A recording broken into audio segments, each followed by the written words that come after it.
نحمدہ ونصلی ونسلم علی رسولہ الکریم اما بعد۔ میری یہ گزارش تمام مسلمانان ہند سے ہے اور میں گزارش کروں گا کہ اس آڈیو کو مکمل سننے کے بعد تمام سوشل میڈیا پہ آپ اسے عام کریں۔ جتنے مسلم یوٹیوبرز ہیں اسے اپنے اپنے چینل پر میری اجازت ہے کہ اپلوڈ کریں اور اسے خاص طور سے ماؤں کو، بہنوں کو، بیٹیوں کو ضرور سنائیں۔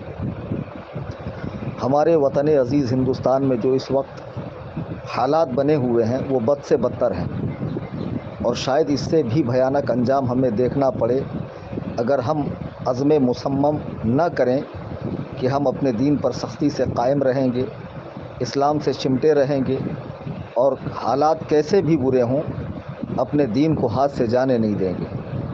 ایسے میں ہمیں چاہیے کہ انبیاء علیہم السلام کی قربانیوں کو، حضرات صحابہ کی تکالیف اور مصائب کو یاد کریں اور یہ سوچیں کہ ان کے مقابلے میں ہمارے ساتھ کچھ بھی برا نہیں ہو رہا ہے۔ وہ ایسے برے حالات میں بھی دین پر سختی سے قائم تھے، تو ان کی سنت پہ چلتے ہوئے ہمیں بھی سختی سے دین پر قائم رہنا ہے۔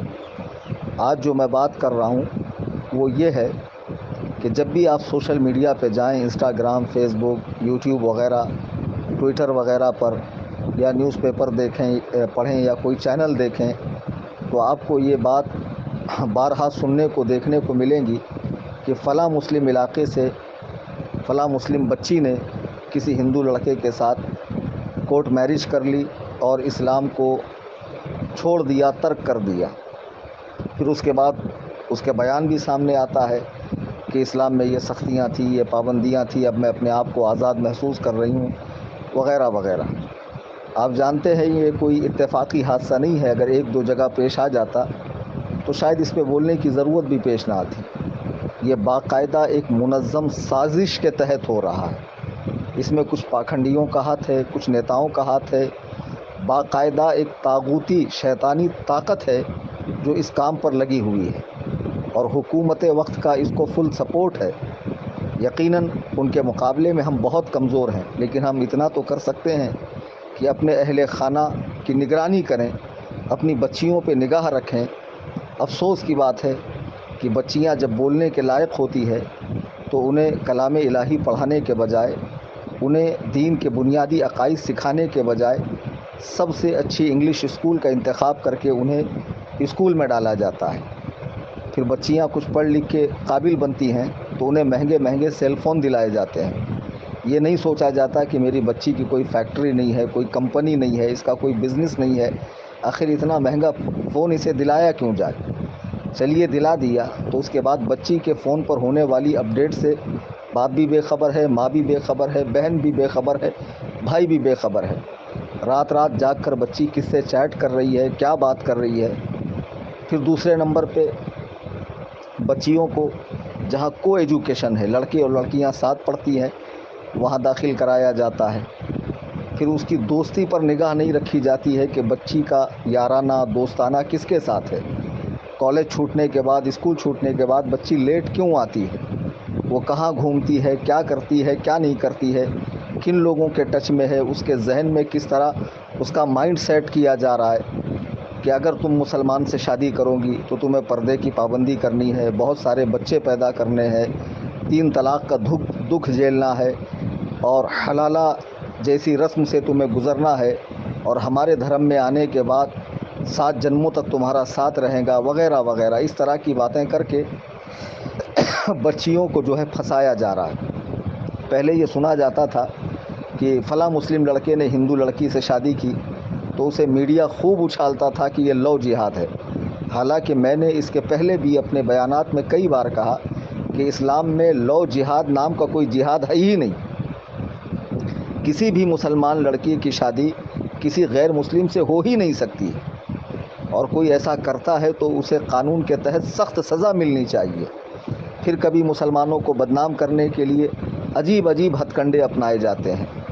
اب یہ ہو رہا ہے کہ یہ سلسلہ تو تقریباً ختم ہو گیا، رک گیا، اور یہ ہونا بھی نہیں چاہیے تھا، ہم اس کی کبھی حمایت نہیں کرتے ہیں۔ لیکن اب باقاعدہ ہندو لڑکے مسلم لڑکیوں کو آپ روزانہ اس طرح کی ویڈیو دیکھیں گے، کہیں گارڈن میں لے کے بیٹھ رہے ہیں، کہیں ہوٹلز میں لے کے جا رہے ہیں، کہیں مندر میں آرتی پوجا کروائی جا رہی ہے، باقاعدہ ان سے شادی ہو رہی ہے، کورٹ میرج ہو رہی ہے، اس پر کوئی قانونی کارروائی ہوتی ہی نہیں ہے۔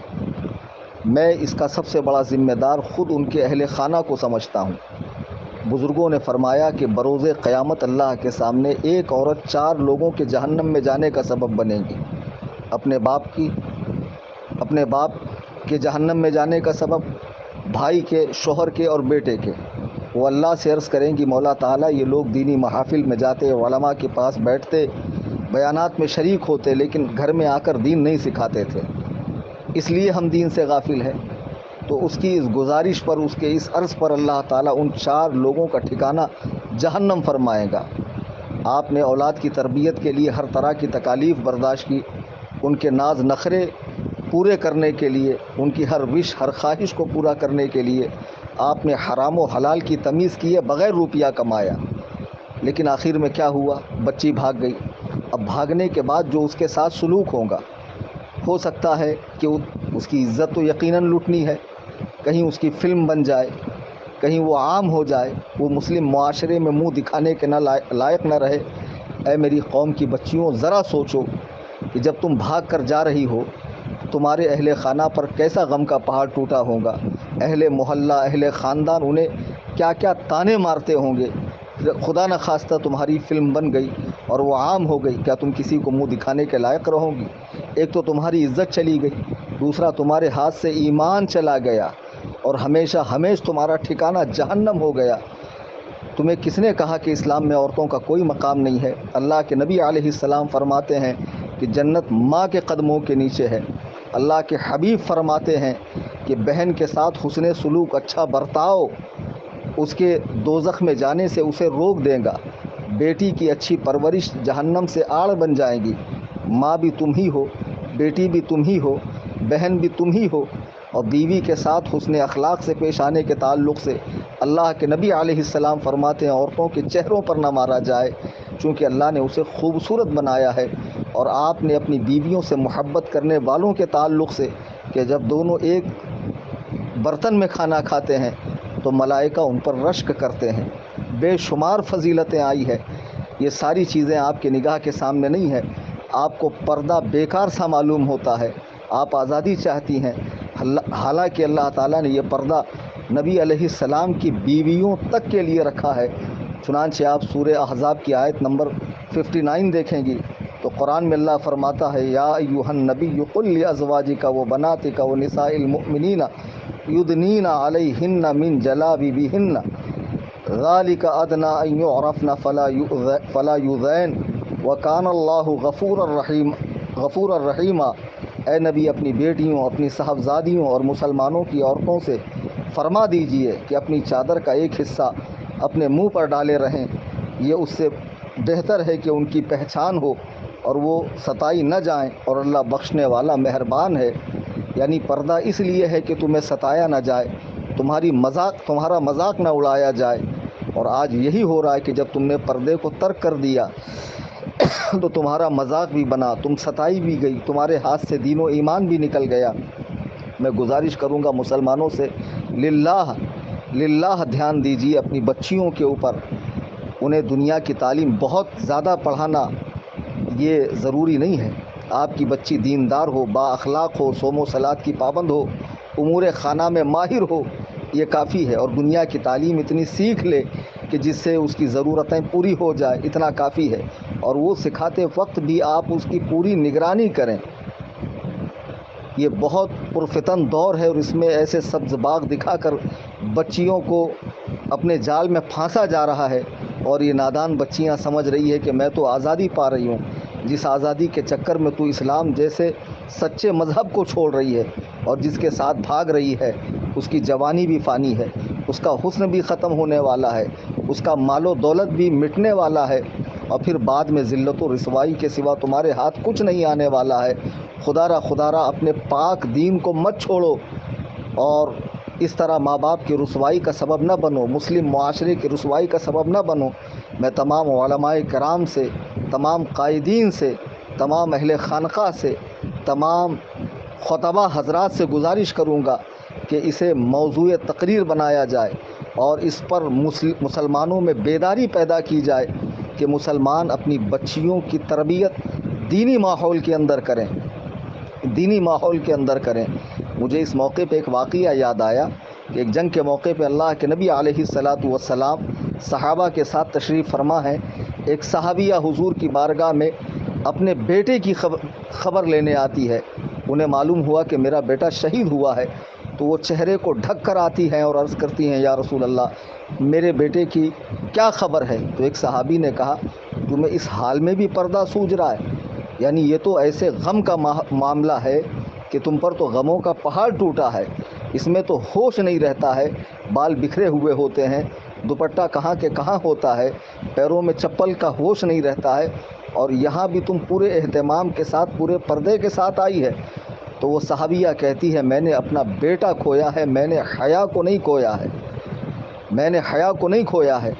اللہ کے نبی علیہ الصلاۃ والسلام اپنی بیوی ایک نابینا صحابی کے آنے پر فرماتے ہیں کہ پردہ کرو۔ جب انہوں نے عرض کی یا رسول اللہ وہ تو اندھے ہیں، حضور نے فرمایا تم تو انہیں دیکھ سکتی ہو۔ تو مسلمان بچیوں کے لیے، مسلمان عورتوں کے لیے جو پردے کا حکم تھا وہ ان کی عزت کے لیے، اور یہ مت سمجھو کہ پردے میں جو چیز ہے اس کی کوئی حیثیت نہیں ہے۔ اللہ کا مقدس گھر خانہ کعبہ وہ پردے میں ہے، ہر مسلمان کے دل میں ہے۔ اللہ کی مقدس کتاب قرآن کریم وہ پردے میں ہے، غلاف میں ہے، اسے سروں پہ اٹھایا جاتا ہے، چوما جاتا ہے، احترام کیا جاتا ہے۔ جو چیز کھلی ہوئی ہوتی ہے، کھانے پینے کی کھلی ہوئی چیزوں کو آپ دیکھیں اس پر مکھیاں بھن بھناتی ہے، تو تم بے پردہ جب کالج میں اسکول میں جاؤ گی، ماں باپ کی اجازت کے بغیر یہاں وہاں جاؤ گی، تو یہ جتنی مکھیاں ہیں تمہارے ارد گرد بھن بھنائیں گی اور تمہیں اچک لے جائیں گی، تمہاری عزت بھی جائیں گی، تمہارا نام بھی خراب ہوگا، تمہارا دین بھی چلا جائے گا۔ خدا را ہوش میں آؤ۔ میں عرض کروں گا کہ تمام ہمارے جو ذمہ داران ہیں قوم کے وہ آگے آئیں اور اس مسئلے پر کانفرنس کریں، جلسے کریں، کتابیں لکھیں، اور جگہ جگہ مسلمانوں کو بیدار کیا جائے کہ وہ اپنی بچیوں کی تربیت صحیح کریں۔ یہ چند مختصر سی باتیں تھی۔ خدا واقعی دل دکھتا ہے جب اس طرح کی چیزیں سامنے آتی ہے۔ ویڈیوز وغیرہ واٹس ایپ پہ لوگ بھیجتے ہیں کہ فلاں مسلم بچی گارڈن میں ایک غیر مسلم کے ساتھ گل چھرے اڑا رہی تھی اور انہیں پکڑا گیا، اور پھر وہ بالکل جری ہو کر شیرنی بن کر جواب دیتی ہے کہ کیا رکھا ہے اسلام میں سوائے ذلت کے، رسوائی کے، اور بچے پیدا کرنے کے، اور اس کے اس کے۔ تو یہ جو زبان ان کو پھوٹی ہے اس کی وجہ یہ ہے کہ یہ واقعی دین سے ناواقف ہیں، ورنہ اسلام میں عورتوں کا اتنا مقام رکھا گیا ہے۔ اللہ اکبر کبیرہ۔ سیدہ کائنات حضرت سیدہ فاطمہ زہرا رضی اللہ تعالیٰ عنہ نبی کریم صلی اللہ علیہ وسلم کی صاحبزادی ہیں۔ حضور آپ کو دیکھنے کے لیے آپ کے گھر تشریف لے جایا کرتے تھے۔ اسلام میں بیوی سے محبت ہے، ماں سے محبت ہے، بہن سے محبت ہے، بیٹی سے محبت ہے، ان کو پورے عزت و وقار کے ساتھ رکھنے کا حکم ہے۔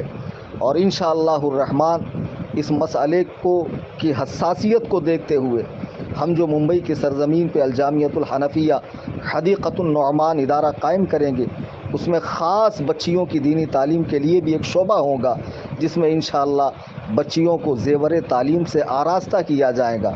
رمضان کریم کا مقدس مہینہ ہے، میں احباب سے گزارش کروں گا کہ تنظیم کا زیادہ سے زیادہ مالی تعاون کریں اپنی زکوٰۃ، صدقات، فطرے، فدیہ وغیرہ سے، تاکہ جلد سے جلد ہمارا یہ جامعہ قائم ہو جہاں مسلمانوں کے بچوں کو، بچیوں کو دینی تعلیم سے آراستہ و پیراستہ کیا جائے۔ تفصیل کے لیے آپ میرے نمبر پر رابطہ کریں 9820 672 770۔ شاید کہ اتر جائے تیرے دل میں میری بات، انداز بیاں گرچہ بہت شوق نہیں، وما علینا الا البلاغ۔